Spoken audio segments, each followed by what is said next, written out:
Assalamualaikum warahmatullahi wabarakatuh.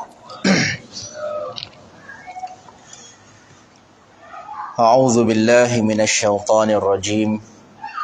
Bismillahirrahmanirrahim. Innal hamdalillah nahmaduhu wa nasta'inuhu wa nastaghfiruh. Wa na'udzu billahi min syururi anfusina wa min sayyiati a'malina. Man yahdihillahu fala mudilla lahu wa man yudlilhu fala hadiya lahu.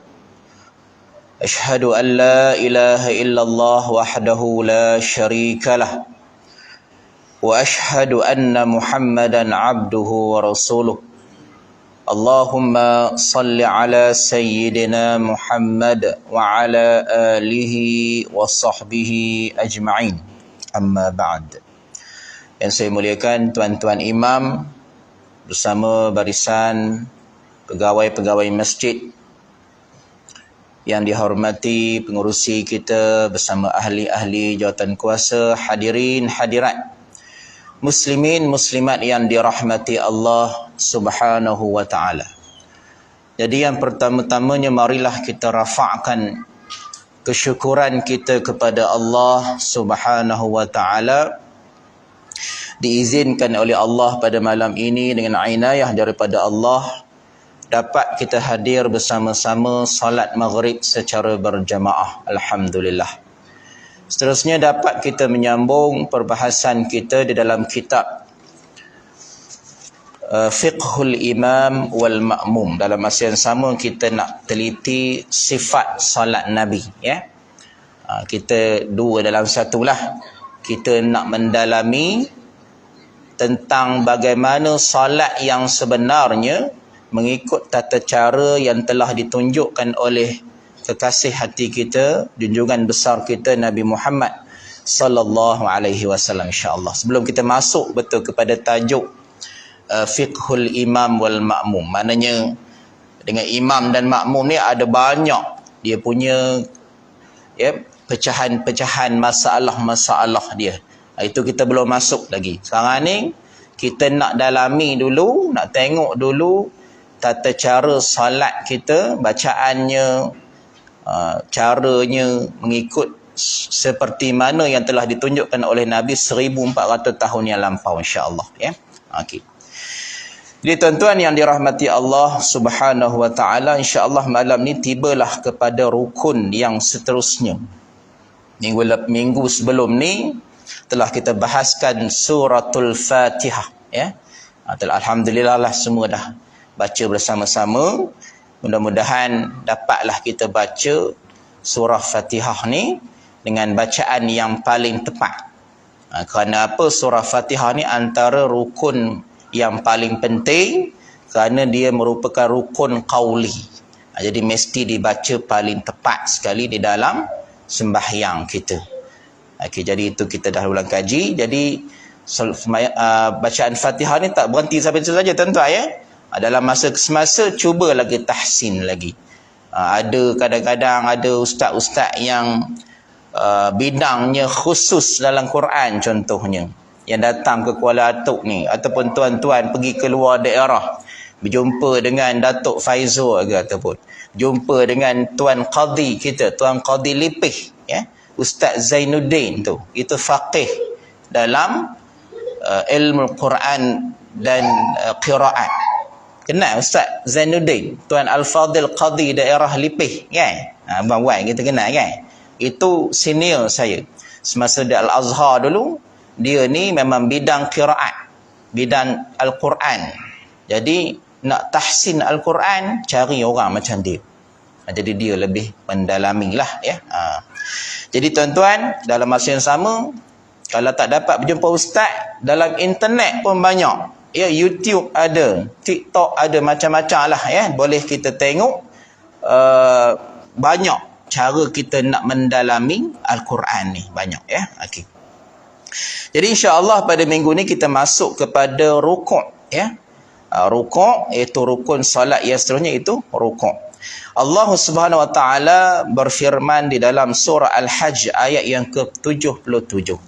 Bismillahirrahmanirrahim.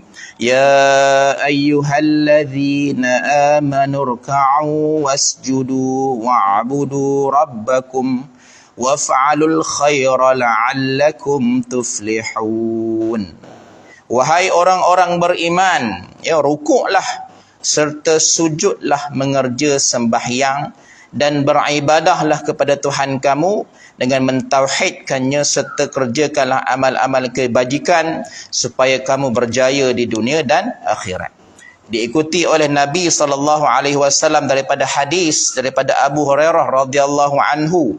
Ya, Nabi khabar dalam satu hadis, ya, Nabi khabar kepada seorang lelaki ni yang Nabi tengok solatnya tak berapa nak cantik. Ya, Nabi pun khabar thumma raka' hatta tatma'inna raki'an. Nabi dalam satu riwayat tengok satu sahabat, tengok semayangnya macam tak berapa cantik, ya, agak laju, tak ada tamak ninah. Nabi tegur lelaki itu, ya, rukuklah dengan begitu, rukuk baik-baik kata Nabi, ya.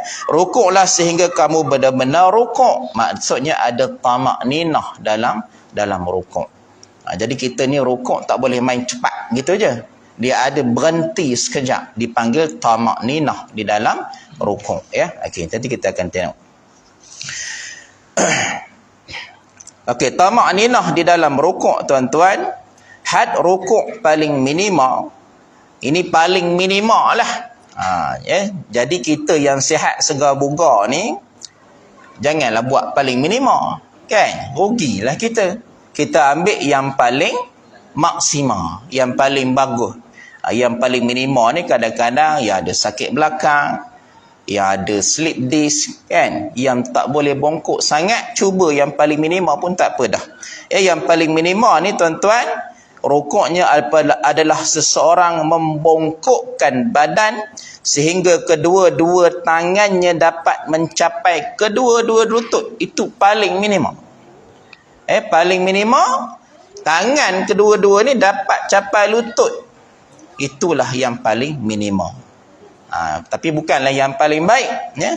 Yang paling baik, yang paling sempurna, membongkokkan badan sehingga bahagian belakang badan sama dengan tengkuk kita. Maknanya belakang badan kita, ya, sama dengan tengkuk kita. Maknanya lurus, ya, lurus. Yang mana iaitu secara sama rata sambil menegakkan kedua-dua betis dan memegang kedua-dua lutut dengan kedua belah-belah tangan sambil membuka jari jemari dan menghadapkannya ke arah kiblat. Itu rukuk yang paling sempurna yang kita buat itulah, ya. Jadi tuan-tuan, senang je nak tahu rukuk kita ni betul. Kalau kita rukuk, kita rasa tegang dekat bahagian pelipat kita.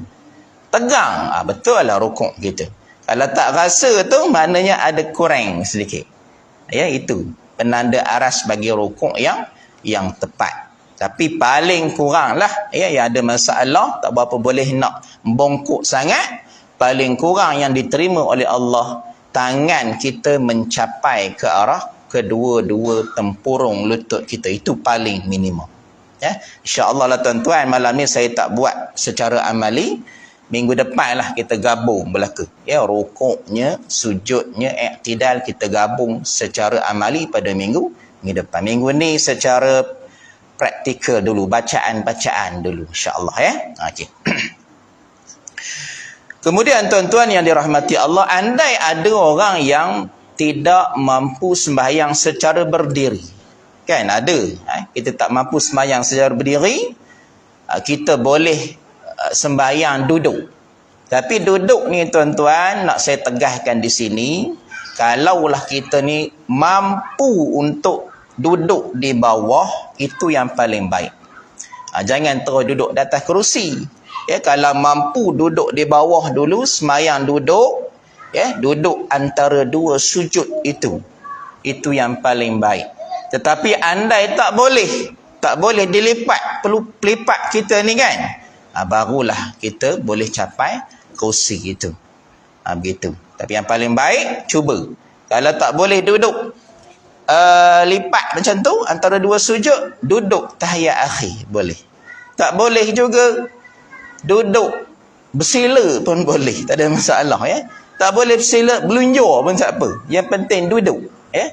Tapi andai tak boleh juga, ada masalah gout pun sebagainya, maka boleh duduk di atas kerusi, tak ada masalah ya, boleh. Jadi tuan-tuan yang dirahmati Allah, kalau semayang secara duduk, bagaimana cara rukuk?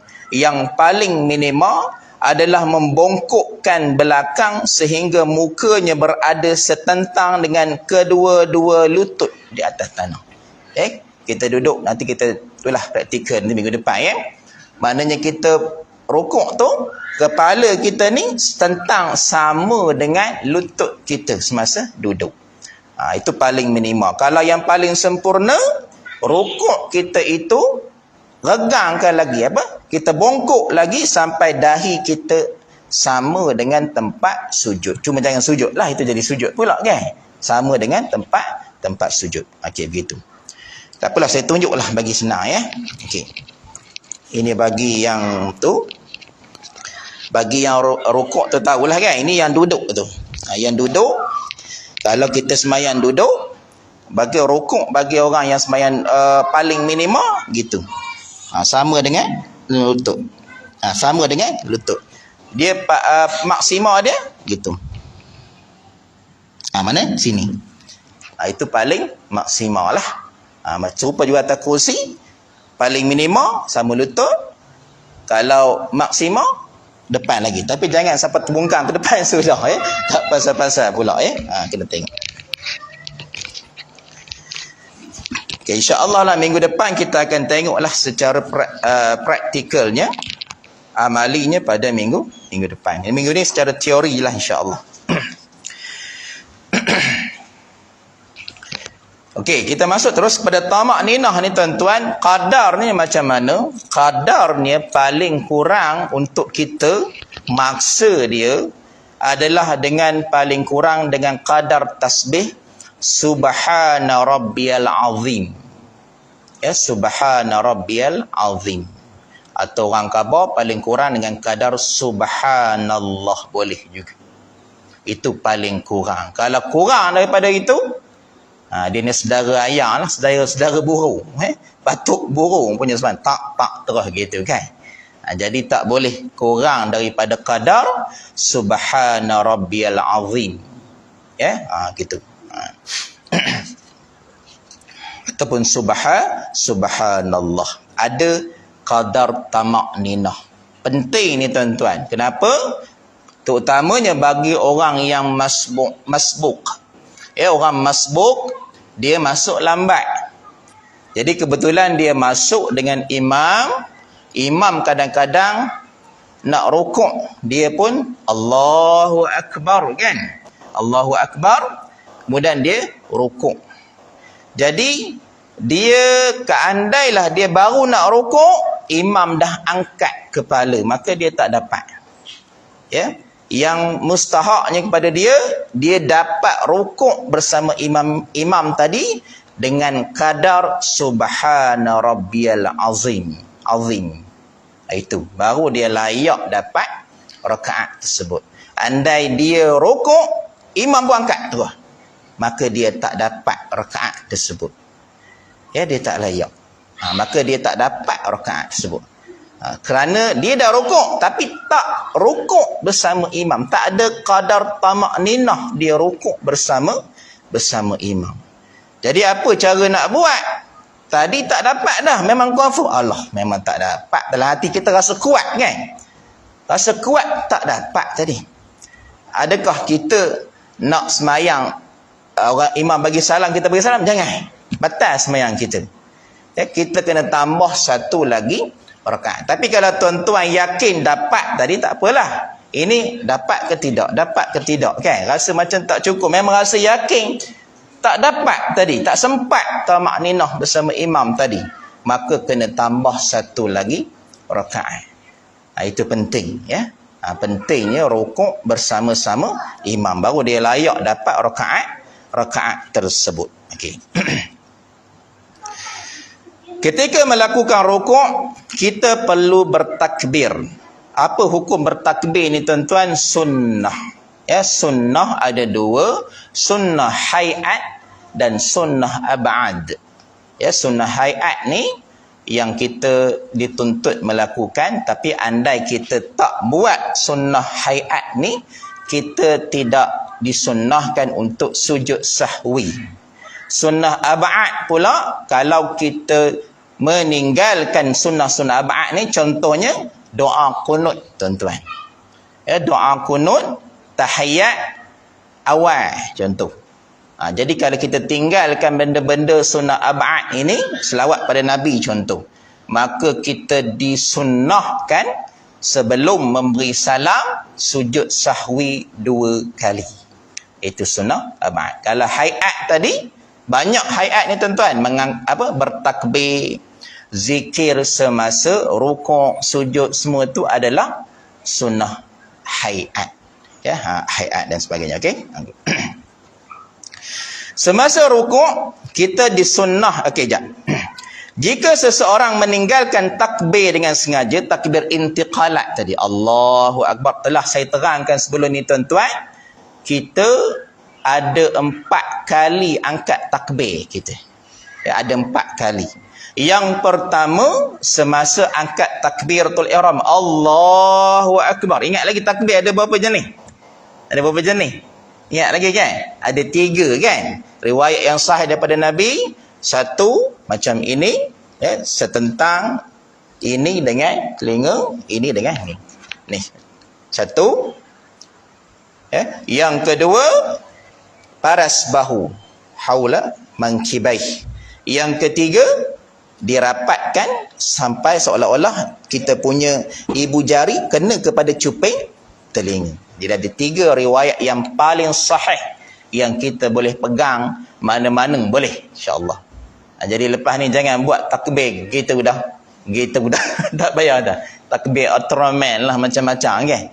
Ustaz Azhar ke apa kan? Ada bersilat lah kan. Ada macam itu pula kan. Kalau tuan-tuan tengok orang Syiah semayang kan? Tak apa-apa takbirnya tak. Jadi jangan ikut begitu. Kita bukan ikut orang lain semayang, kita ikut cara Nabi SAW semayang. Itu yang paling tepat ya. Okay, jadi ada berapa kali takbir? Ada yang pertama takbir yang wajib lah. Yang wajibnya tuan-tuan semasa awal tu, yang angkat tangan tu tidak wajib.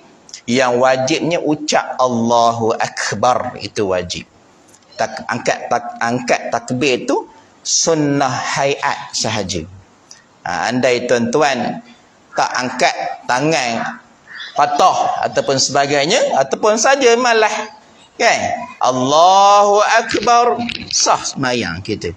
Cumanya rugilah kita meninggalkan perkara yang sunnah. Rugilah pahala potong sikit. Jadi apalah salah kita angkat takbir, dapat pahala sunnah menyamai solatnya Nabi SAW. Ya. Yang batalnya tak bunyi benda kan, tak berputar mulut, tak bersuara langsung, berbisik sampai tak dengar di telinga sendiri, itu batal sembahyang kita. Mesti paling kurang dengar di telinga kita Allahu Akbar, paling kurang. Ya, begitu. Okey, saya ulang balik. Jadi ada 4 kali disunnahkan kita mengangkat tangan di dalam solat. Yang pertama, semasa mula-mula takbiratul ihram, Allahu Akbar 1 kali. Yang kedua, semasa kita rukuk. Ya, kita rukuk. Masa kita rukuk, Allahu Akbar. Kan? Kemudian yang ketiga, Sami'allahu liman hamidah, Rabbana walakal hamd. Yang keempat, semasa bangun daripada tahiyat awal, Allahu Akbar. Nampak? Ada 4 kali. Lain daripada tu, tidak disuruh untuk kita mengangkat tangan kita. Jadi 4 itu sahaja tempat yang disunnahkan untuk kita mengangkat tangan. InsyaAllah ya. Jadi boleh beramal benda tu. Jadi yang lain-lain tu tak payah angkat lah. Ya? Sebab Nabi tak menunjukkan yang demikian. Okay, jika seseorang meninggalkan takbir dengan sengaja ataupun kerana lupa, tak takbir pun, dia tidak takbir pun, maka tidak perlu kembali berdiri setelah rukuk, kerana pertempat untuk melakukan tadi tu sudah luput. Ataupun dan senang nak cakap, benda tu sunat sahaja, bukan wajib. Jadi tidak perlu ulang. Sebagaimana kalau kita lupa rukuk, ialah kita lupa perbuatan rukuk itu, ataupun lupa perbuatan sujud sekali je kita ingat balik masa rakaat terus, tadi sujud sekali, kita kena wajib turun serta merta sujud lagi sekali. Begitu. Itu kena wajib. Yang tak wajibnya yang sunnah. Yang sunnah ni kita lupa menyebut lupa bertakbir ataupun lupa membaca tasbih ketika rukuk ataupun sujud, maka tak perlu ulang dah. Gitu. Okey, baik. Okey, semasa rukuk kita disunatkan supaya bertasbih. Okey, ini sebagaimana yang dinyatakan sebelum ini, bilangan paling minima untuk bertasbih Subhana Rabbiyal Azim adalah sebanyak 3 kali. Paling kurang tuan-tuan, kita bertasbih sama macam Nabi kita, paling kurang 3 kali. 3 kali. Boleh juga menambah dalam jumlah yang ganjil. Andai nak panjang sikit, boleh tambah 5. Ataupun boleh tambah 7. Ataupun boleh tambah 9. Ataupun 11 kali. Tetapi seelok-eloknya kalau sembahyang berjemaah, imam di depan, kita tak tahu di belakang kita kadang-kadang ada jemaah yang uzur. Jadi dinasihatkan tidaklah memanjangkan sangat rukuk. Walaupun Nabi, memang ada dalam satu riwayat, Nabi ni sangat menggalakkan kita ni panjangkan rukuk kita. Panjang. Tapi bila nak panjangkan tu, bila masa semayang sorang-sorang. Semayang sunat tak apa nak panjang. Semayang fardu janganlah tuan-tuan. Tumbang orang belakang kan. Kadang-kadang nak rokok lama sangat, takut di belakang tumbang. Takut begitu. Jadi kena pendeklah paling kurang. 3 nak panjang sikit, 5 tak apa. Begitu. Paling eloklah 3 kalilah untuk semayang berjemaah. Okey, jika tasbih-tasbih ini tidak dilakukan, solat sama sekali tidak batal. Nampak? Ini kerana Rasulullah tidak menyebut tentang keperluan bertasbih dalam solat tadi, sebagaimana dilakukan dalam keadaan tidak sempurna tadi. Kita akan tengok bacaan-bacaan rukuk di dalam tasbih dalam rukuk. Kita tengok. Okey, sebenarnya tuan-tuan, bacaan yang maksur daripada Nabi ni ada banyak. Ada banyak. Bukan setakat yang kita baca hari ni, Subhana Rabbiyal Azimi wa bihamdih semata-mata. Bukan. Dia ada banyak lagi bacaan yang kita boleh pilih dan kita boleh gilir-gilirkan dia. Selama ni kita belajar Subhana Rabbiyal Azimi wa bihamdih, itulah. Sampai sekarang kita baca itu. Sebenarnya banyak lagi yang lain. Banyak lagi yang lain. Antara bacaan-bacaan yang kita boleh baca, yang paling sahihnya tuan-tuan, sebenarnya bukan Subhana Rabbiyal Azimi wa bihamdih tu. Yang paling sahihnya Subhana Rabbiyal Azim. Azim kena betul sebut tuan-tuan. Jangan sebut Subhana Rabbiyal Azim. Salah. Salah sebut tu. Azim itu bukan dengan huruf zai. Azim dengan huruf dha. Ini tahsin lagi sekali. Jangan sebut Subhana Rabbiyal Azim. Salah azim. Salah. Dha. Huruf dha ni dia sebut dha. Lidah kita sedikit terkeluar. Macam menyebut huruf dha. A'udzu billah. Dha, nampak? Dha, sebut dha. Dha. Zuhur, ya. Subhana rabbiyal azim. Azim. Jangan azim. Tak betul. Jadi kena betul. Kerana bacaan dalam solat ni kena betul, walaupun sunnah, nak dapat pahala tu kena betul bacaan dia. Subhana rabbiyal azim. Azim. Ya, begitu. Subhana rabbiyal a'udzu billah, ataupun sadaqallahul azim. Azim. Begitu. Dengan sadaqallahul azim salah, begitu. Jadi yang paling tepat antaranya Nabi menyebut subhana rabbiyal azim 3 kali. Subhana rabbiyal azim, subhana rabbiyal azim, subhana rabbiyal azim. Yang keduanya yang kita beramal selama ni lah, subhana rabbiyal azimi wa bihamdih. Tidak mencapai darjat yang sahih, tetapi boleh diamalkan, tak ada masalah. Jadi tuan-tuan tak payah risaulah, kerana zikir subhana rabbiyal azimi wa bihamdih itu boleh juga diamalkan, tak ada masalah. Jangan khabar tak boleh, boleh. Boleh. Sedangkan itulah zikir yang kita belajar daripada sekolah rendah sampai sekarang, kan? Ustaz-ustaz kita tak sebut zikir-zikir yang lain, padahal banyak lagi. Banyak pilihan yang lain. Jadi tak ada masalah kalau kita nak menggile-gilekan zikir ini. Tak ada masalah. Ada ketika kita baca subhana rabbiyal azimi wa bihamdih. Ada ketika kita baca subhana rabbiyal azim. Boleh. Kita gile-gilekan insya-Allah. Okay. Kemudian tuan-tuan, ini ada satu hadis daripada Abu Daud meriwayatkan daripada hadis Anas. Beliau berkata, aku tidak pernah solat di belakang seorang yang lebih menyerupai solat Rasulullah berbanding pemuda ini. Agak-agak siapa tuan-tuan? Rupanya Anas pernah semayang di belakang Umar bin Abdul Aziz, khalifah zaman Umayyah. Beliau berkata, tabi'in, beliau berkata, kami menganggarkan tempoh rukuknya sekadar 10 tasbih. Panjang.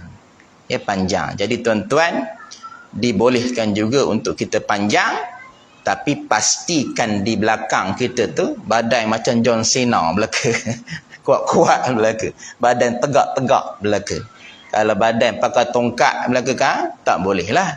Ni tumbang ke depan belaka, kan? Ketuyung, tahu ketuyung? Tahu ketuyung? Tuyung berpina mata, kan? Tumbang pula. Sudah kacau kita, kan? Jadi tengok belakang. Power. Hak organ belaka, kan? Hak organ belaka. Jadi kita boleh nak panjangkan rukuk, boleh. Kita tengok dia, tak boleh ni. Ada haji ni datang, tak boleh. Buat 3 atau 5 pun tak ada masalah. Kalau kuat, ikut macam Nabi, dan juga dicontohi oleh Umar bin Abdul Aziz. Lebih kurang kadar tasbih dia menyamai 10 kali tasbih. Subhana rabbiyal azim, subhana rabbiyal azim. Kira lah sampai 10 kali. Panjang, panjang. Okay. Ini kata Anas bin Malik. Okay, antara bacaan lainnya yang kita boleh jadikan di dalam solat kita, tuan-tuan, ialah yang kedua. Terdapat dalam ini hadis riwayat Imam Bukhari dan Muslim, tuan. Imam Bukhari dan Muslim daripada Aisyah, isteri Nabi.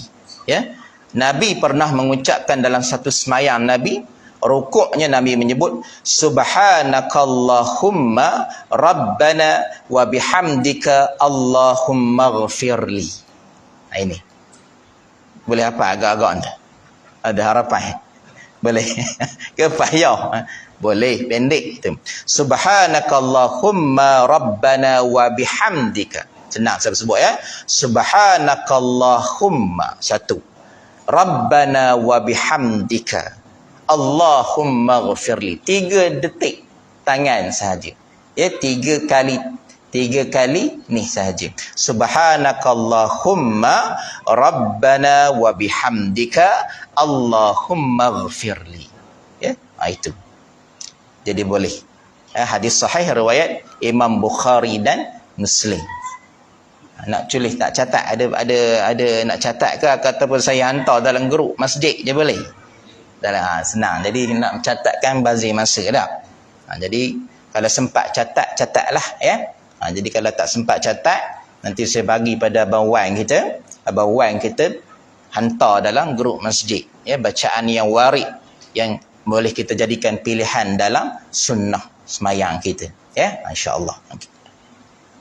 Kemudian tuan-tuan diriwayatkan juga daripada Aisyah juga, isteri Nabi ya. Tuan-tuan saya nak ingatkan, nanti tak apa, nanti sampai bab sujud saya terang balik. Ini dalam rukuk dulu, takut tuan-tuan pening. Antara bacaan yang kita boleh baca juga ya di dalam rukuk kita adalah subuhun qudusun rabbul malaikati waruh. Pendek je ya, subuhun qudus, macam main tarawih, ingat tak main tarawih kan, zikir main tarawih, subuhun qudus rabbul malaikati waruh kan, macam itu. Subuhun maha suci, qudus yang maha suci Allah, rabbul malaikati waruh, rabbul Tuhan kepada malaikat-malaikat, waruh, ruh ini tuan-tuan kembali malaikat Jibril ya. Maha suci Allah ya, subuhun qudus, maha suci Allah, yang paling suci Allah, subuhun qudus, maknanya kita mensucikan Allah. Rabbul malaikati, Tuhan kepada sekalian malaikat dan ketuanya malaikat malaikat Jibril. Kenapa Allah, kalau kita tengok dalam Al-Quran ya, ataupun dalam zikir-zikir yang maksur dalam Quran lah contoh ya, Allah kalau nak sebut malaikat Jibril ni memang dia sebut lain menunjukkan keistimewaan Jibril ni lain, memang hebat sungguh Jibril Jibril ni memang malaikat yang paling hebat, ketuanya para malaikah ini soalan cepu mah tuan-tuan. Apa tugas Jibril selain daripada menyampaikan wahyu? Apa agak-agak? Siapa dapat jawab saya bagi 1,000. Tarik. Tak mampu nak bayar ya. Gurau aja ya. Okey. Apa tugas Jibril ya? Selain dari menyampaikan wahyu? Pernah dengar tak? Ini dia panggil tugas sampingan dia. Tugas jawatan hakiki dia memang menyampaikan wahyu tu lah. Daripada zaman Nabi Adam sampai daripada Nabi Muhammad memang menyampaikan wahyu. Tapi tuan-tuan ada satu tugas lagi yang Allah memang tak suruh malaikat lain buat. Memang tak suruh malaikat lain, walaupun ada malaikat yang lebih ganas, malaikat yang menggerunkan, contohnya Munkar Nakir. Malaikat Malik itu sendiri tuan-tuan, malaikat yang paling menggerunkan kita, yang kita kalau boleh tak nak tengok muka dia kalau tengok mati tuan-tuan menunjukkan dahsyatnya Malik ini. Tengok mati, terkejut. Tapi sehebat-hebat Malik, sehebat malaikat Munkar dan Nakir yang menggerunkan dalam kubur tu tuan-tuan, Allah hantar ketua malaikat ni Jibril ni buat. Agak-agak benda tugas dia. Nyerahkanlah. Okey. Saya bagi jawapan bagi jawapan. Tugas Jibril ni tuan-tuan yang tidak boleh diisi oleh malaikat lain adalah menghancurkan umat-umat yang ingkar kepada Allah. Yang menurunkan azab itu. Mematikan umat yang ingkar, yang menghancurkan umat-umat yang ingkar kepada Nabi, Allah hantar Jibril. Nampak? Allah hantar Jibril, tak hantar Israfil, tak hantar Mikail, tak hantar Malik, hantar Jibril. Dia hantar Jibril. Ini tugas nombor 2 dia. Tugas nombor 2 dia. Dahsyat Jibril ni tuan-tuan. Kalau tengok kaum Nabi Lut, tuan-tuan ini seronok kalau cerita kisah Nabi. Ada, nanti jemputlah ustaz cerita kisah Nabi. Bagus, memang sedap, seronok. Cerita kisah Nabi ni kita suka kadang-kadang ustaz bercerita kisah Nabi ni, kita dapat membayangkan pengorbanan Nabi-Nabi dulu kan. Malaikat Jibril dalam kisah Nabi Lut alaihi salam, ganahnya malaikat Jibril ni, ya, dia raut bumi Sodom itu, ya, diangkatnya terapung-apung di awal, ya, dihempas dengan sekuat hati, diterbalikkan kota Sodom dan Gomorrah itu. Tak berhenti sampai itu, diturun pula meteor daripada angkasa menghentam, menghancur luluhkan bumi Sodom. Itu ya sekarang ni, ya, kota Sodom tu jadi laut mati tu. Tak ada dah dalam peta, habis. Dulu kota yang begitu terkenal, ya, dengan maksiat dan sebagainya. Ada riwayat dalam Quran, tuan-tuan, malaikat Jibril ni dia nak musnahkan satu kaum, dia tak payah buat angkat hempah tadi. Dia datang kat satu kaum, dia keluarkan suara dia dah mematikan. Dia jerit. Jerit satu teriakan Jibril ni, tuan-tuan. Dengar je suara dia, pecah gegendang telinga ni. Pecah gegendang telinga dan organ dalaman badan mati. Itu kehebatan, kengerian malaikat Jibril. Itu kita takut, ya. Ini dirasai oleh umat-umat yang terdahulu. InsyaAllah umat ni tidak, ya. Jaminlah umat Nabi Muhammad ni Allah tak hantar Jibril ni sebagai penghapus, ya. Okey. Kejap je isyak kejap, ya. Okey, tak apa, kita sambung sikit lagi, ya. Sikit lagi. Okey. Okey, kemudian, subuhun qudus rabbul malaikati waruh. Senang. Subuhun qudus rabbul malaikati waruh. Boleh. Ya, boleh. Okey. Kemudian nombor 3, tuan-tuan, riwayat Aisyah juga. Banyak Aisyah ni isteri Nabi ni meriwayatkan hadis daripada Sahih Muslim. Tadi Sahih Bukhari dan Muslim. Ini dalam Sahih Muslim. Kita boleh juga baca dalam rukuk kita, subhanakallahumma wa bihamdika la ilaha illa anta. Nampak? Banyak. Subhanakallahumma subhanaka wa bihamdika la ilaha illa anta. Boleh juga. Satu lagi, panjang sikit, tuan-tuan. Subhanadzil jabaruti wal malakuti wal kibriyai wal azamah. Tak ada harapan. Tak ada harapan. Panjang sikit dah. Kita panjang lah, Ustaz. Pendek sudah lah, Ustaz. Okay, baca yang pendek tadi. Nampak? Kita malah orang kita ni, kan? Padahal ada dalam hadis. Tadi tak ada masalah. Bolehlah beramal yang mana banyak lagi, tuan-tuan, tapi saya rasa tak perlulah. Saya rasa tak perlu. Jadi ambil yang pendek-pendek ini sahaja, kita boleh beramal, insya-Allah. Okey.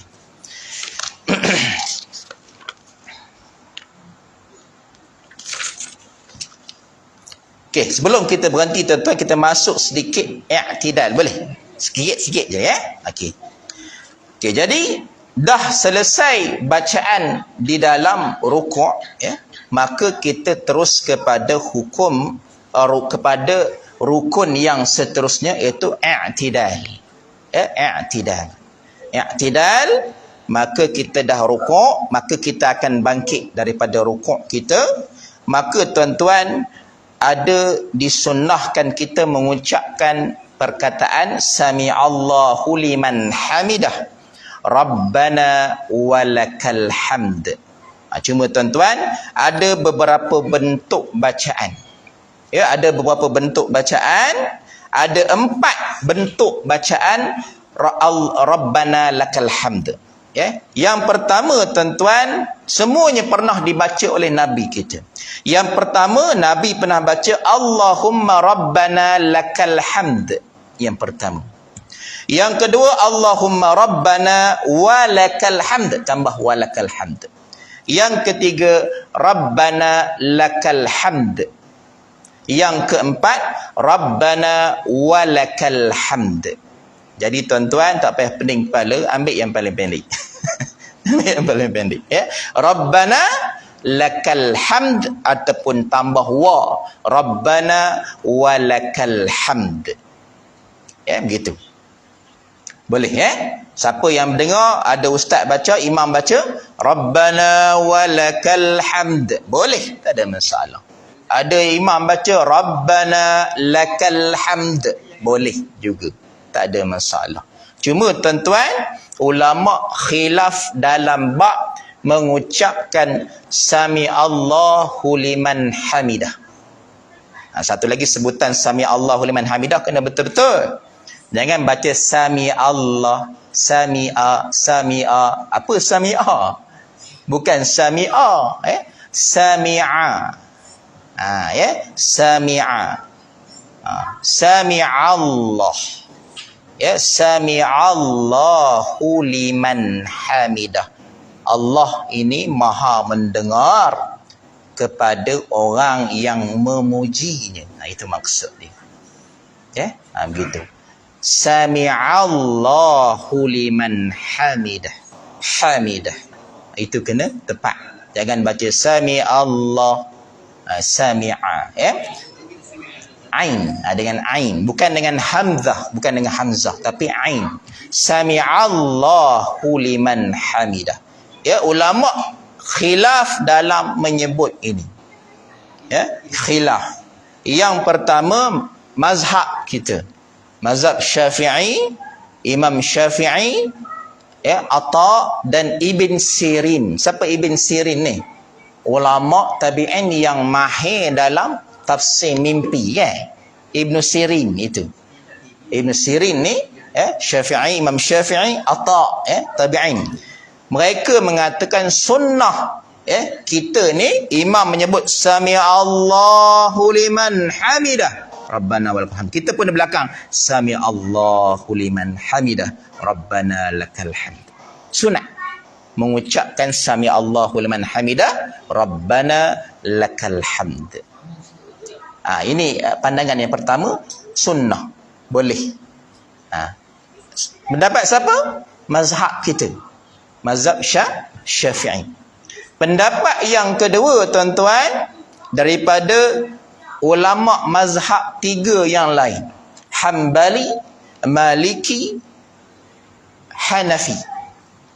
Tiga pendapat mazhab yang lain mengatakan tidak sunnah. Nampak? Tidak sunnah mengucapkan sami Allahu liman hamidah. Jadi kalau tuan-tuan tengok ada jemaah kawan kita, bila makmum imam i'tidal pun, imam baca sami Allahu liman hamidah, dia pun belakang, dia tak ucap sami Allah, dia terus Rabbana lakal hamd. Tidak mengapa. Jadi jangan menda dia ni tak baca. Jangan. Itu termasuk dalam pandangan majoriti ulama yang lain lah. Pandangan ulama juga, tiga mazhab yang lain mengatakan tidak sunnah. Jadi tuan-tuan, kita ni fiqh ni ada keterbukaan, ada luasnya ilmu fiqh ni. Jadi kita tak perlu berbalah.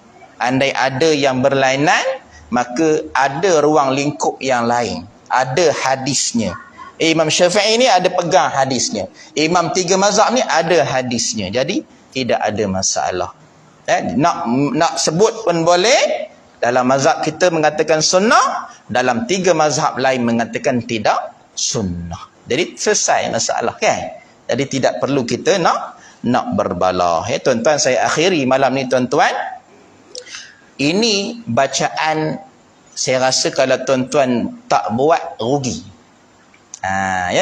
Rugi sangat kalau tak buat. Di sana direkodkan oleh Imam Bukhari. Antara lafaz yang kita boleh tambah semasa i'tidal, direkodkan oleh Imam Bukhari, bahawa Nabi SAW dalam satu hadis, Nabi kita sembahyang, kan?